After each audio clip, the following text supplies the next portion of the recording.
welcome, Mike. Mike is a now former USA bobsled coach. So feel free to connect with our viewers and let us know where you're from, where you came from, and kind of your athletic and even military background up to this far. So, hello everyone. My name is Mike Kohn. As Ashley said, I just resigned as the head coach for USA Bobsled, all for good reasons. That's to spend time with my family. Yeah. But I've been involved in the sport for 32 years. Grew up running track and playing football in high school and college. Got recruited out of high school actually to bobsled. Went straight to Lake Placid, tried out for the team. I missed the 92 team, the 98 team. And then after the 98 Olympics, I tried during 94, I skipped that time frame really because I was in college trying to make it to the NFL. That didn't work. So I came back full time in 97, missed the 98 games, and then was fortunate to compete in 2002, win a bronze medal there. Was an alternate in 2006, was a driver in the 2010 Olympics. I was an assistant coach for the 2014 and 2018 Olympics, and then most recently the head coach for the team at the 2022 games. And yeah, that's a long time, but I've decided to step away or step down from that role. I'm always going to stay involved in the sport, but I've decided to step away just to spend some time with my family for a while. Sure. So you're in the military too, a captain to be specific. Has your affiliation with the military only been on the Olympic team, or do you have some background in more of a conventional like environment? Yeah, most of my career has been in the Army World Class Athlete Program, which is a program designed to support soldiers in the National Guard, the Reserve, or the active component for competitions at the national, international level for Olympic sports, Paralympic as well. And I've been part of the Virginia National Guard. Infantry is my specialty. That's where I've been most of my career. Went to OCS, went to selection. I've been to my officer basic course. Lots of drills with my unit, of course. And recruiting missions. We were part of the recruiting and retention battalion for a while. Yeah, so it's been a great balance for me. It's been a difficult balance, but it's been extremely rewarding to try to balance my military career with life and sport. I'm extremely fortunate. I've got a lot of gratitude for my position. I have the very fortunate position to represent my country in the military as well as in sport, and that's where a happy place for me. Yeah, that's awesome. I mean, the type of, I think, the professionalism that goes across all those types of environments that you've integrated yourself in, I think that there's a lot to be said for what you bring, not only as a leader, but as a coach. And maybe you could unpack that a little bit, just in your experience. Athletes kind of often find themselves in, I know, high pressure situations, especially even, in the military, you find yourself in a different type of high pressure situation. But maybe unpack a little bit about how, certain high pressure situations cause student athletes or maybe Olympic athletes, where it maybe potentially causes their professionalism to lack. Those high pressure situations really force them into their uncomfort zone to a point where maybe they find themselves acting outside of their normal characteristics. Yeah, pressure and stress are two different things. And stress is oftentimes what we don't want. It's all there. We all have to manage that. Pressure, most of us in sport, we love pressure. We want more of it. It can unfortunately be stressful. So I think separating the two is important. It's also important, I think, to understand that whenever we're in a high pressure situation, we're almost naturally going to be impacted by anxiety and doubt and fear. Those are normal feelings to have. Normally when that happens, people lose control a little bit. Their heart rate begins to go up. gross motor skills take over. Yeah. And they begin to say and do things that are out of their control. Mm-hmm. So what I've learned is that, I think in terms of maintaining a professional environment, it's important to make sure you stay calm. Mm-hmm. If you stay calm, then you can think your way out of any situation. And normally I have found that when I stay calm, the people around me will begin to calm down if they're upset and if they're losing control. So that takes some practice though. And I think it starts with divorcing your emotions from a situation. And there's also a difference between being passionate and emotional. And a lot of times we have athletes that will be upset about something and later on they'll say, well, I was just being, I'm sorry, I'm very passionate about what I'm doing. And a lot of times what I'll say is, it's not passion, it's actually emotion. You're reacting to something. So your emotion is oftentimes your reaction to something. Passion, I believe, is your desire to accomplish something. So separating those two is important. But I think staying calm is one of the most critical elements to maintaining a professional environment in any leadership area. No, I agree. And if I'm hearing it correctly, it's almost like professionalism is a way of life. It can't be where you pick and choose what type of environment you decide you're going to be professional in, regardless to whether or not it encompasses high pressure situations. Yeah, I agree. I think, we have a saying as a head coach, the other head coach for skeleton, which is our sister sport for what we do. We often say, hey, you're a coach all the time, and it's common in the military. We say you're a soldier all the time. So even though you're off duty and you're not maybe in uniform or you're not at work, you're still that soldier or that athlete or that representative or that role model. Unfortunately, that comes with the territory. So I agree. I don't think you can turn it off. Yeah, we've discussed with my athletes just what the baby steps to what professionalism looks like in a developmental level. Things like always making sure that your teammates' shirts are tucked in. You hustle on and off the field. We don't hustle to our position. We hustle past our position. The ability to connect with. We have our catchers always shaking hands with officials, and I think that to be honest, it becomes something that we request of them, at the beginning, but something that then we look all of a sudden and we say, oh my gosh, we cannot believe that our catcher's actually shaking hands with the officials on their own. It's a very gratifying moment, but I think it really requires a lot of buy-in. Yeah, it does. I agree. I have a question for you. How do you handle the ones that don't buy in as easily?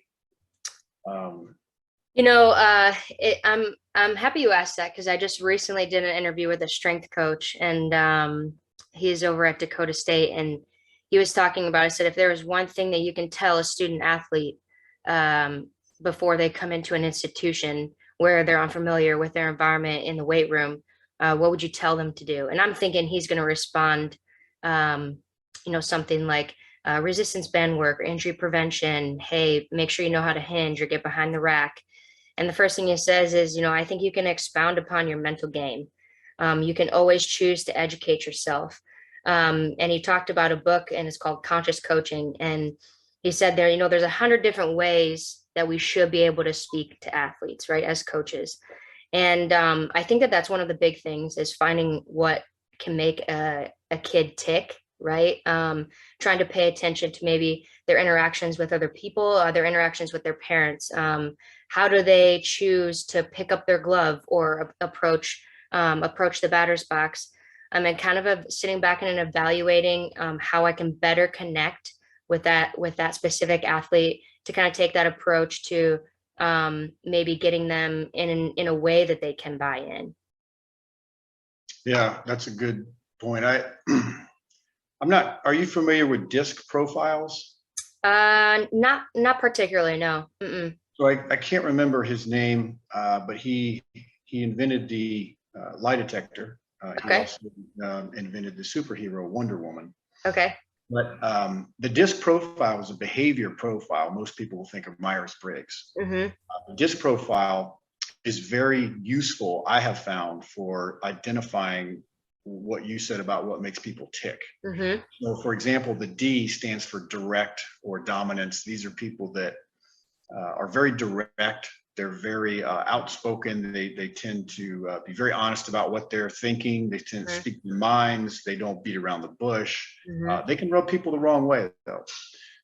The I is more of an influential person. These are people that they like a lot of social media likes. They like attention. Mm-hmm. They tend to give a lot of attention too. S's are very steady. These are very steady people. They don't like to be yelled at. They like to figure out things on their own. Mm-hmm. They like a very calm environment. C's are very conscientious people. These are people that love spreadsheets. They love complexity. And you ask them a question, then they talk and talk, as you can tell in part C. Sure. But that particular DISC profile is very useful. If you can find someone that understands that and communicates it, I have found it to be very helpful. Mm-hmm. And then before I forget, there's a good, you mentioned a book, and when you did, one came to mind. There's one called Unwinding Anxiety by Judson Brewer, and Judson Brewer is a psychiatrist, psychiatrist in Boston, and he's really good in his book at helping people, move towards anxiety when you're having it in the moment, because it's important. It's critical to understand what's happening when you're losing your professionalism, or you're letting doubt, fear, anxiety take over, and you're losing it in the moment. It's important to be able to identify that, catch it, and realize it.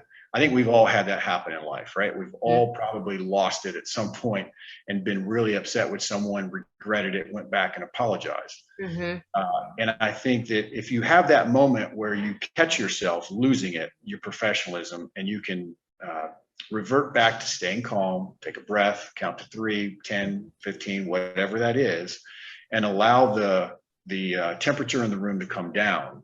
A lot of times you will gain a lot of respect. Number one, you will communicate that you stay calm in those high pressure situations, and you eventually start to move towards a solution, as opposed to accelerating this conflict back and forth and trying to be right all the time, or it's a very, I think the first few minutes of any conflict is very important. And that's where you really have to stay calm. If you can do that in the first few minutes, I think it will normally subside. It takes some discipline, and it takes, a good word that I like is humility. Humility is one that I think will enable this, at least it helps me with that. I tend to want to win the conversation. It's a competitive conversation. I want to win it. And that's just not professional. You've got to let this person oftentimes get out what they're thinking and feeling. And if they do, a lot of times that's half the battle, just allowing them to get out whatever it is. And then you maintain your professionalism through that. They'll typically remember you as the one that stayed calm in the heat of the moment. Yeah, I love how you said win the conversation. Because initially when the conversation came out, I thought, God, I want to do that all the time. But we, recently I spoke to a sports performance coach, if you will. She actually works with, particularly now, works with service members on Fort Lewis McChord. Anything that they go through in regards to pre-ranger training, best warrior training, etc. And she kind of touched on something you mentioned in the material you provided me about a growth mindset and approaching your challenges with curiosity. Can you unpack that a little bit for me? Yeah, so Carol Dweck wrote a great book called The Growth Mindset, really good one. And essentially what she does is she breaks down the growth mindset and fixed mindset. Fixed mindset is normally someone who's not willing to learn. They typically have the attitude of, I've been here and done that, and I know what I'm talking about. The growth mindset is the opposite. And part of that is being curious about what it is that's different about this situation. We're all evolving. every generation's evolving and coming into play, with old timers like me. So I have found that in order to connect with younger people, I've got to be curious about what it is they're thinking, and a willingness to grow. I think the willingness to grow sends a message to people that you work with that you're professional, number one. Number two, that it sends the message that you're humble enough to identify your weaknesses, because we all have them. Everyone has a weakness. And I think a lot of times people in leadership positions think that if I just tell these people what's wrong with them and yell at them all day and tell them about their weaknesses, but I don't want to hear mine, how are we going to grow, right? So it also gives them an opportunity to be part of the solution. So I think the growth mindset is you've got to be willing to grow and change. One of the best coaches in the NFL was Don Shula for the Miami Dolphins, and he coached in the NFL for over 30 years, which is absolutely amazing to me that you could last that long. Yeah. And he always said one of the things he just changed with the times. And I try to remember that. For instance, in our sport, we oftentimes have a new group of people every 4 years. Some will hang over, and do another quad or another 2 quads even. But the majority of the team is changing. It's a new group of people every 4. And what I've learned is I can't take 30 new people and I'll have them all think like me and try to impose my culture that I had when I was an athlete on them. There's more of them than me, number one, so I'm outnumbered. Yeah. And also their strength in numbers, and I think having the willingness to adapt to things, that growth mindset is what's going to help you grow and get better and learn and achieve things. They've often done studies that show that people who stay in one position for a very long period of time can actually get worse at their jobs. Because they don't have that growth mindset. The job, everything that we do every day, is constantly evolving. And we've got to be willing to evolve. You got to have that humility to say, how can I get better? And be willing to walk up to people. One of the things that I did that I thought was very helpful for me, I was not getting along with this one athlete at all. We could not connect. He did not like me and I did not like him. So I asked him for feedback on how to get better. And it was a very humbling moment for me, but and he didn't hold back. He let me have it, and I think it made him feel better, and it gained each of us some respect for one another. It connected us. But I think being in a leadership position, it took a lot of courage on my part to go down to one of our low-ranking athletes that I didn't get along with very well. I thought had a very bad attitude, and ask him what he thought of me. And once he was able to voice that, I think it gave me permission to give him feedback. So I had to kind of ask that. I had to lead the way. I had to be professional, even though I didn't like hearing the answer. I think it connected us, and we're still friends today. I talk to him all the time. So I think there's value in that.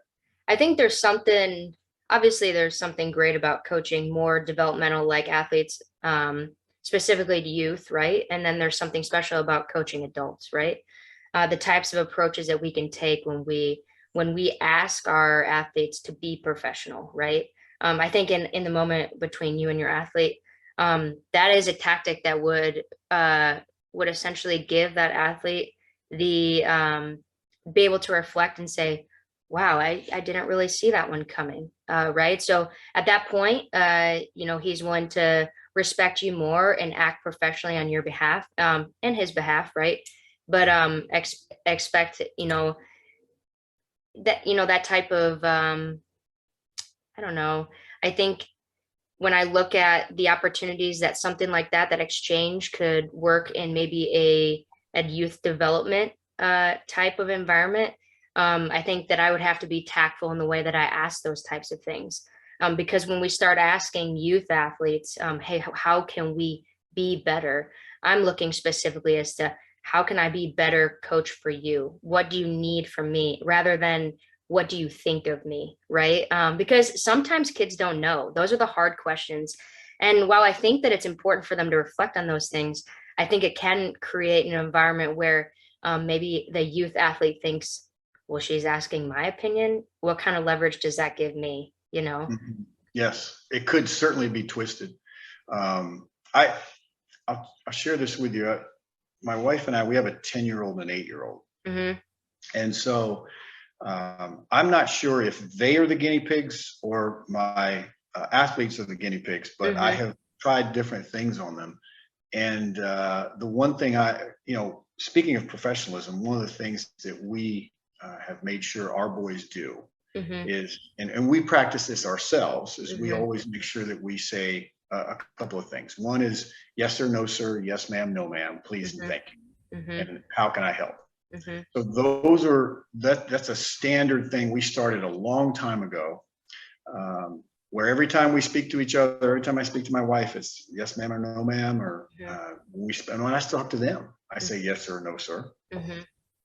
And I expect the same thing back. So what Mm-hmm. we're trying to teach there with them Mm-hmm. is that it's, and what we've communicated to them is that it's a secret language, Mm-hmm. not to be afraid to use that type of language, please and thank you, when you're out in public.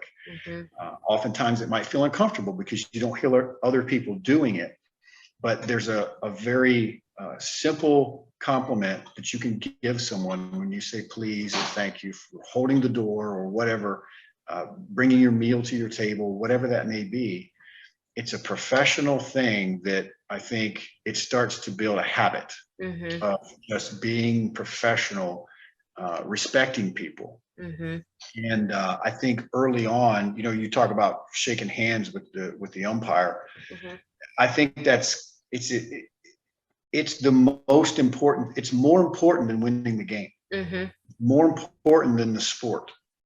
It's more important in the development of these young people for them to have that respect for their peers and for their coaches and colleagues, people they work with, because that's just going to carry, hopefully that carries over. I think it's interesting you're doing this, because I don't know if it's just me. I feel like there's a lot less professionalism in the world today than there was in the past. And I don't know what you think of that, but that's how I feel. I actually recently just spoke to a former colleague of mine, and I said humans are chameleons. Unfortunately we adapt to our environment, and it's not always for the better. So I think I also said to her, when we set a standard as coaches, maybe those athletes don't buy into those standards initially, but what they do realize, later on, is that people start to notice. People start to talk, and people love to be talked about, especially in a high light.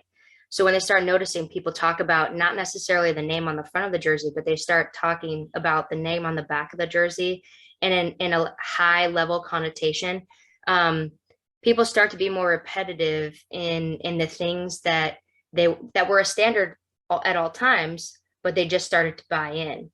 Whether it be, oh my gosh, I love that the soccer team sits at the front of the room every class. I love that they don't bring out their telephone. And then when people start hearing all these great things about them, they start to buy in. Now, whether do they get the full message? I'm not sure. Do they like the attaboys rather than really understanding why we want them to sit in the front of the classroom, or why they don't have their phone out in class? But I think it's interesting that you say that, because I think we become more lackadaisical in our environment because society has allowed us to. Nothing is really holding us to that standard outside of ourselves. Yeah, you're exactly right. I think it's very empowering if you can get them to buy in. So one of the things that I did with our team at the start of the quad, I just picked 3 simple things that I thought we needed to improve on. And it took years to get this culture of professionalism put back into the program. And one of the things was always be early, because people were showing up late whenever sometimes they just skip a meeting and not come. And I said, that's not going to happen anymore. So, and I said, well, I want to make sure that I say this clearly. Don't be on time. I want you to always be early. So that's number one. Number two, and I stole this from John Wooden. I don't know if you. I do. Stuff, but I like him a lot. And one of the things that he had was a no whining, no complaining, and no excuses rule. Yeah. So that takes out a lot of problems. Mm-hmm. And that was number two for me, is no whining, no complaining, and no excuses, period, in a discussion. If you have a suggestion on a way we can get better, happy to hear it. But if you're upset about the nature of the situation that no one can control, then you're complaining, and you're a cancer to the team. You need to stop. And then the last one was no phones at dinner. As you said, I like that idea of not having a phone. It's a distraction. It's an addiction, period. The data's in. It's already been proven. So, but it was incredibly, it took years. Now these are adults and they were set in their ways, and it was years to get people to show up on time, to always be early. I'm sorry, to stop with the complaining, and to put their phones away at dinner. And the reason that I put the phone away at dinner was because I wanted them to spend time at team dinners connecting, getting to know one another, ask each other questions. Where are your parents from? Or, what did you do before this?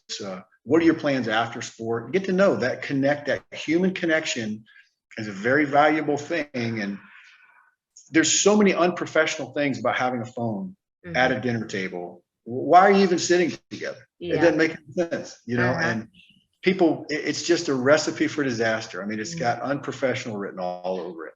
So, but it was difficult. It was a real challenge. Now, what I did after that was I said, I'm open to whatever else you guys want to implement on this team. One of the things they came up with was a punishment for breaking one of these rules. And it consisted of sit-ups and push-ups and sprints. And, I let them come up with that so that they've got buy-in to what it looks like.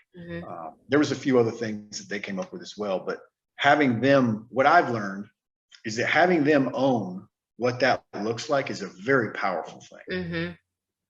I agree. I think that there's definitely some positive to, we talk a lot about our athletes being able to have the hard conversations and toe the line a little bit, right? Especially in a competitive and professional nature. Maybe like a double or nothing type. No, coach, I'd be interested in a double or nothing. All right, that's fine. And we try to amp up that type of competitiveness. Even with the smallest thing, is that I can take this ball, put it on that tee, and hit a line drive from here to 100 yards. And if it happens, then you guys all owe me 100 push-ups. And sure enough, it happens. And they're probably pretty upset about it, but I respect the first athlete that comes up to me and says, double or nothing, what if I do it, right? And if they don't do it, then great. Then we're all sitting here dividing out 100 push-ups. But I do appreciate the athlete that's willing to challenge me in a professional way, because that shows that they're not afraid to take chances. And I think, they need to be, in all fairness, I think everyone needs to have the opportunity to practice their profession. Yeah. And so I think as leaders, we've got to be willing to allow people to make some mistakes along the way. For example, we had the rule, no phones at dinner, because we want that organic conversation to take place. We want them to get to know one another and share some stories and connect on a human level. I think it's ironic that we talk about connectivity on devices, but when the human component is lacking, at least for me, it's just words on a text. It's words on a screen, or sometimes I guess Zoom and FaceTime and those things help, but they're just different when you're in person. And so we've had athletes pull them out. The addiction is real, and they just can't take it. And the rule is it's a $500 fine. Team, if you pull them out.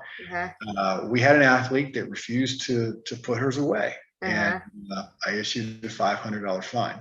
It's like free parking in Monopoly, huh? Yeah, exactly. And so she, we had quite a back and forth over it for a few months, and we ended up having her work off the time. So have to pay. And I didn't want the money. Yeah. The point was that I wanted her to buy into the culture and the professionalism we're trying to build. Mm-hmm. And she was a leader on the team. So that's why it's important. You're held to a higher standard, I think, when you're a leader, and, exhibiting that and leading by example, man, is that so powerful. It's so powerful. If you got to walk the walk and talk the talk. You just can't do what you want to do. You can't point and say, do this, and then you do something different. It's going to fall flat. People aren't going to respect you. Yeah, it's almost, I know that this is definitely a military term, but perception is reality. I can't imagine in your world, as far as, you have athletes that look up to your athletes. They look at them and they say, I want to be, the next female Olympic bobsledder or male Olympic bobsledder. And I think it's interesting because, let's say said athlete finishes a run, and the first thing that they do is cameraman catches them going on their phone. I mean, sounds really, really mundane, right? And small. But I think maybe it's not always just as important as what kids do in competition, or athletes do in competition, is what did they do afterwards, the interactions that they have with their coaches on a professional level, especially because your athletes are spotlighted, and so is your staff. You never know when the camera is on. So I think it's super important. I'm sure because I'm sure you've had to put out fires in that regard, to make sure that you have your head on a swivel and you are almost demanded to act professional at all times. Yeah, we had a moment after the 2010 Olympic Games. Our 4-man team won an Olympic gold medal, and someone had thrown them the American flag. And there's an etiquette that comes with displaying the American flag at a sporting event. And the guys were so happy and jubilant that they actually were holding the flag and stepped on it. And we got a lot of emails about that, phone calls about that happening. And people catch it. And most didn't, but a few people didn't take that lightly. And so we heard quite a bit about that. And so ever since then, we've tried to make sure we've got a class on etiquette in terms of how you hold the flag, wear the blue, always put the blue in the right hand up behind you so that it's on the left for everyone to see, and little things like that don't wrap yourself in it. There's little things that we just have to stay on top of. I mean, I think there's another, you'll appreciate this. You and I have a mutual friend, and she told me recently that you stayed longer at work when there was, you could have left, but you stayed. Yeah, I did. And she said she stayed, and I said that says a lot about her, right? So the professionalism that you exhibited by staying at work and finishing out the day, even though you could have left early, you could have gone home, but you stayed and you finished out the day, says a lot about you as a person. But it also it screams professionalism, right? Because that this person, we can count on this person. She's going to be there. Could she cut out and left early that day and maybe no one would know? Probably could have happened. But what if the building caught on fire? What if an important message came over the net and someone needed to address it?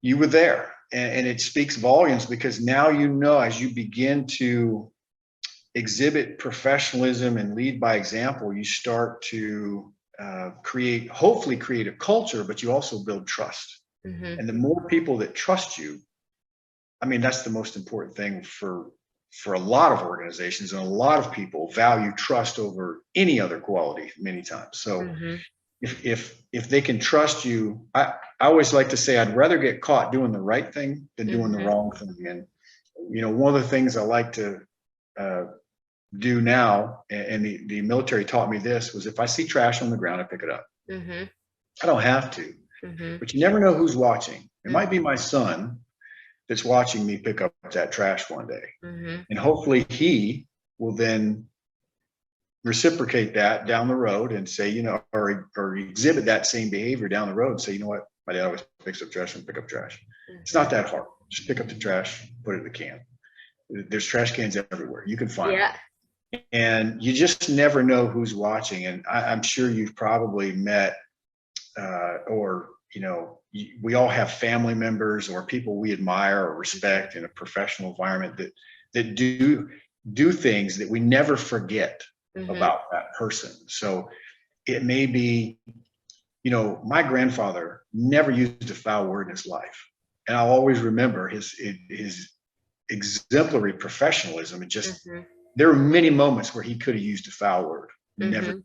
Not one time. I never heard him curse. I wish I could say the same thing, but I try really hard in front of our boys, and I've always respected people that won't use foul language, or that choose their words carefully, or use them in a respectful way to other people. It just screams professionalism. I agree. I think also too, to capitalize on that, when not using foul language, but also talking to somebody who is educated, right? And I say this in a light specifically to, we talk about kids having these big dreams, right? And they want to be center stage, they want to be spotlighted, but they just want it kind of handed to them, right? And then they don't even think about what would happen if they had that conversation with that coach. They hadn't prepared for it. They hadn't done their research. They hadn't looked at, the school roster, maybe what major or minor that that they want to pursue, or is it even, are they even able to do that playing multiple sports? And we talk a lot about in my organization about kids who make that initial phone call and they blank, and it says, but coach, it's because I'm nervous. And I said, no, it's because you weren't prepared. I said, the best thing I ever could have done in public speaking and having intellectual conversations is stand in the mirror.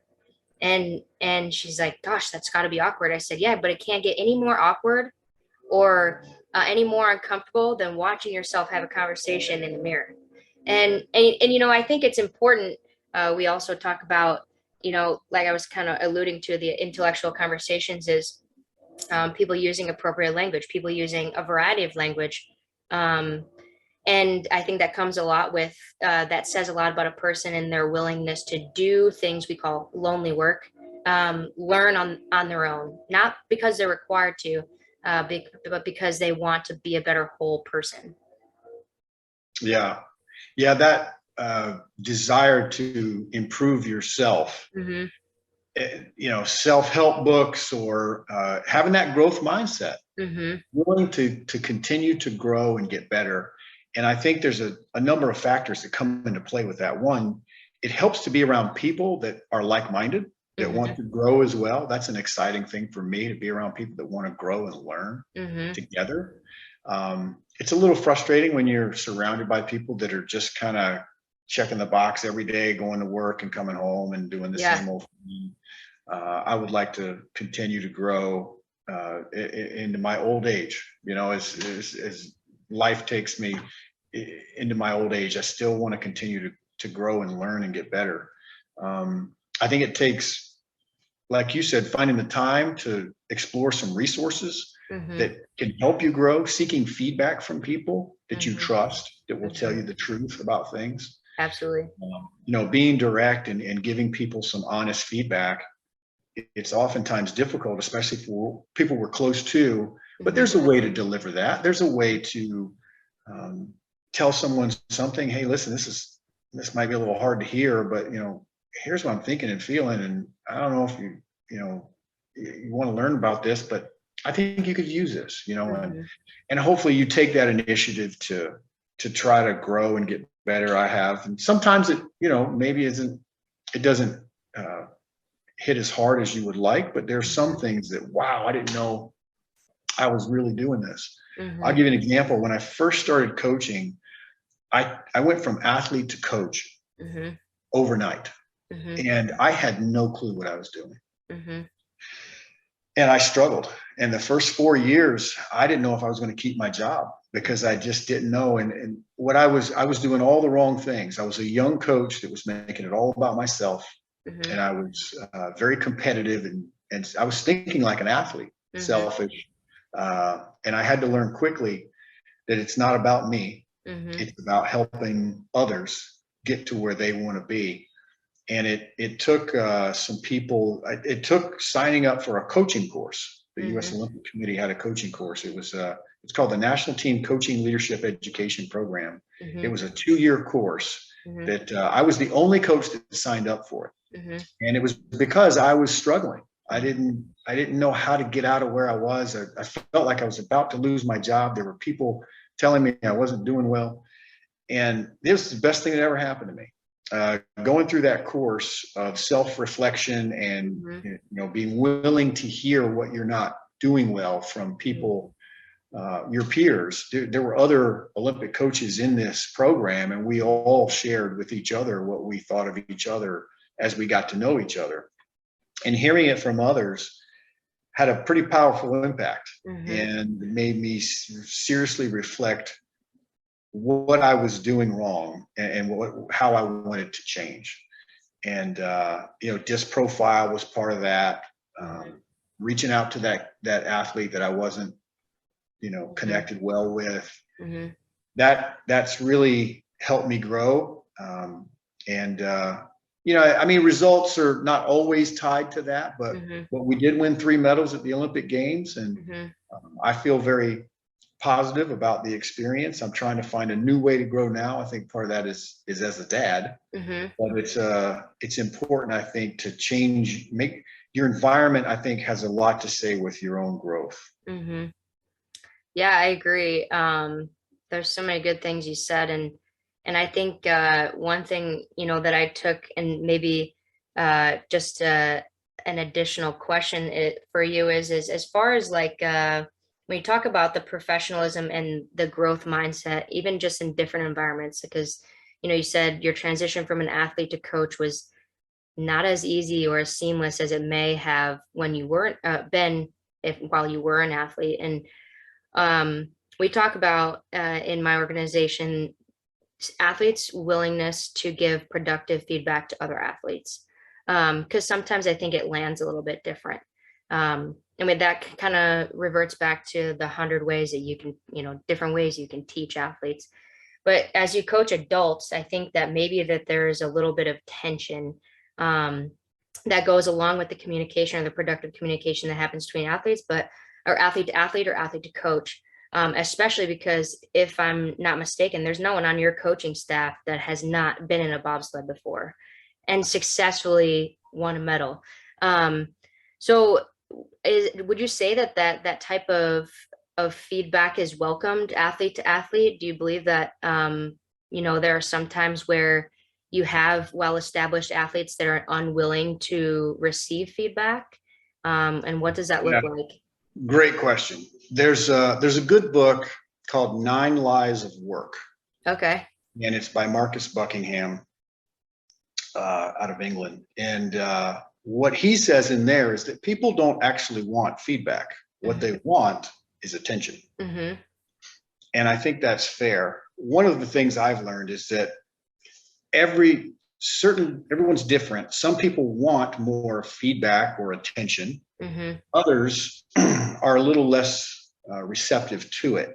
Mm-hmm. So what I've done, and I think one of the things that's annoying to athletes oftentimes is unsolicited feedback. Mm-hmm. So there might be an athlete that's practicing something, and another one walks up and just starts hammering them with all this feedback, and they oftentimes talk more than the coach, and it annoys the athlete. Now the coach is annoyed because the athlete we want them to coach. That's important. We want them to coach each other. So one of the things that we've done is we've said, if you see one of your teammates make a mistake or have an area where you think they could improve, don't be afraid to walk up and ask them if they want some feedback. Would you like some feedback? Would you like to be coached? Sometimes they'll say, no, not right now, but let's talk later, because I'm really focused. I'm laser focused on this drill I'm trying to execute. I want to get this rep in again, and then let's talk again. Because a lot of times the person providing the feedback, they may have something very important, but it might not be the right time to bring it up. Right. And it might be, it might be something that they're going to work on later. It gets a little complicated. So I think in fairness, one of the things that you can do is ask people, hey, are you receptive to hearing some feedback? Another thing that I like to do offline with people is ask them, how do you like to be coached? How do you like to be, how do you like your feedback? Some people want it in an email. Some people want a conversation. Some people want it in the moment. They want it short and sweet. They want cues that are short and quick, and they don't want to, sit around and talk for long periods of time. Others, Kaylee Humphreys, just won an Olympic gold medal for us. What I've learned about Kaylee is Kaylee typically likes to solve her own problems. She's very talented. She's very good at what she does. So oftentimes what I'll do is ask her what she thinks. Oftentimes I know the solution, but I want her to feel empowered to find the solution herself. And I'll just keep asking questions until she gets there. It may take a while, but almost every time she gets there. 99.9% of the time she finds the solution. It may take 10, 20, 30 minutes conversation, but that's helpful for her. One, I think it helps her to work through all the details. She's a detail-oriented person. So it helps her to work through all of that. It makes her feel empowered because she is the one that in her mind found this solution. And she is correct. She does find the solution. All I did was ask questions to get her there. Right. And the other thing is, I think it helps make her self-reliant.